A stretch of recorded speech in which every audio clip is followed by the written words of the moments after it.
নমস্কার বন্ধুরা, মৌসুমি আবার চলে এসেছি নিয়ে আপনাদের সব সময় কি মিষ্টি কিনে খেতে কি ভালো লাগে? আর একটু নানান রকম মিষ্টি বাড়িতে করলেই বেশি ভালো লাগে আমার মনে হয়। তবে চলুন কিভাবে করেছি, এত সুন্দর নিকুতিগুলো সবাইকার পছন্দ হবে। আর তার থেকে বড় কথা হচ্ছে, প্লিজ রেসিপিটা খুব ছোট্ট রেসিপি, একটুখানি প্লিজ দেখে কমেন্ট করবেন। পুরোটা দেখার অনুরোধ রইল সবাইকে, দেখবেন। আর আসুন তবে কিভাবে করেছি এত সুন্দর মজার একটি রেসিপি। যারা আমাদের মতো মিষ্টি খেতে ভালোবাসেন, বিশেষ করে এরকম গরম গরম মিষ্টি তো সচরাচর দোকান থেকে পাওয়া যায় না, বাড়িতে করলেই পাওয়া যায়। ধোঁয়া উঠছে, আপনারা বুঝতে পারবেন কিনা আমি জানি না, যার জন্য কত সুন্দর নরম।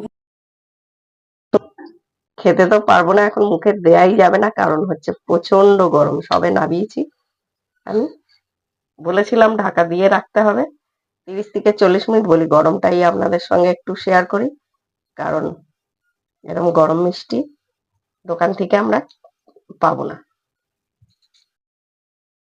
নিয়ে নিয়েছি 1.5 কাপ দুধ। আমরা এর সঙ্গে দেবো সুজি, না ময়দা, সরি ময়দা 3 চামচ। হ্যাঁ, 3 চামচ মতো ময়দা, সবই সাদা, তাই বলছি একটু মন দিয়ে দেখ। মানে চা চামচের 4 ভাগের 1 ভাগ।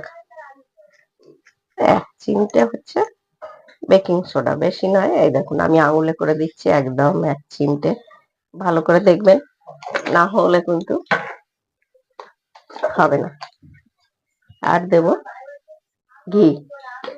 ঘিটা দিলে, তেল দিয়েও মাখতে পারেন, ঘিটা দিলে বেশ ভালো গন্ধটা হবে নিকুতিতে। নিকুতিতে খুব সুন্দর একটা গন্ধ হয়। আর এই নিকুতি বললেই আমার মনে পড়ে আমার মামা বাড়ি থেকে আসতো জনাই থেকে, যারা খেয়েছেন জানবেন। এটা হচ্ছে ছোট এলাচের দানা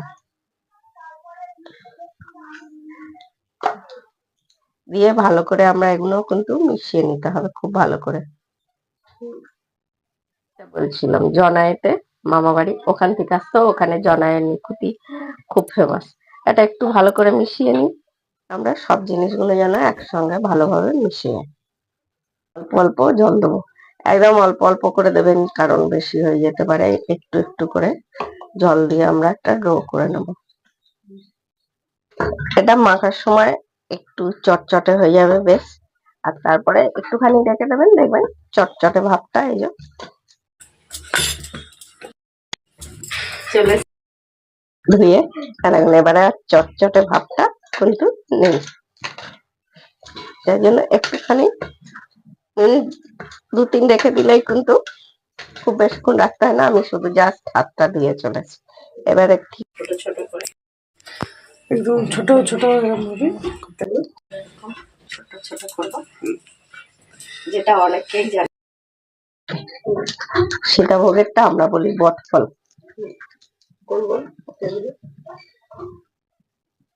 এইভাবে সব কটা করে নেব। কটা হয়ে গেছে, কতটা হয়েছে আমার, ওটা 100 গ্রাম দুধ হবে, কি 100-র বেশি হবে, কারণ ওটা 500 প্যাকেট ছিল। সব করে করে মনে হয় 150 মতো দুধ ছিল, আন্দাজে বলছি, কারণ ওটা দিয়ে অনেক কিছু হচ্ছে তো মেপে নেওয়া হয়। মোটামুটি 1.5 কাপ আমি নিয়েছি। 1.5 কাপে কতগুলো হয়েছে দেখি, দেখে নিন।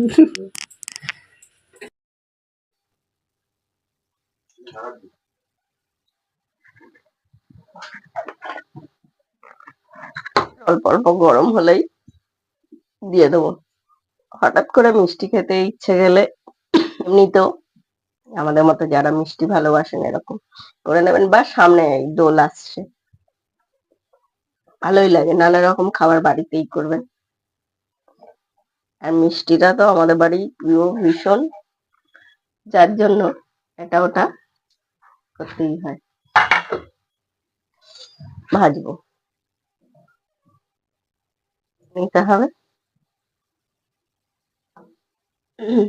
এবং কালারটা কিরকম আস্তে আস্তে হালকা হালকা হচ্ছে। আর খুব হিট দিলে কি হবে, সঙ্গে সঙ্গে আপনার কালারটা হয়ে যাবে পোড়া পোড়া, ভালো তাতে ভাজাটা হবে না।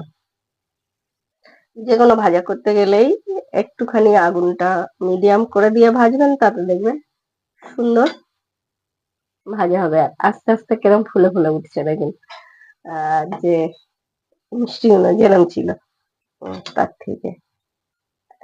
আর দোল মানে তো আমাদের খুব বড় উৎসব, সেদিন তো অনেক রকম খাবার হয়, ভাজা ভুজি, তাই না? বাঙালির 12 মাসে 13 পার্বণ। দেখুন কালারটা কত সুন্দর হয়ে গেল আপনাদের সঙ্গে কথা বলতে বলতে। তুলে নেব, আর আমাদের বেশি কালারটা করার দরকার নেই। খুব সুন্দর একটি কালার এসছে।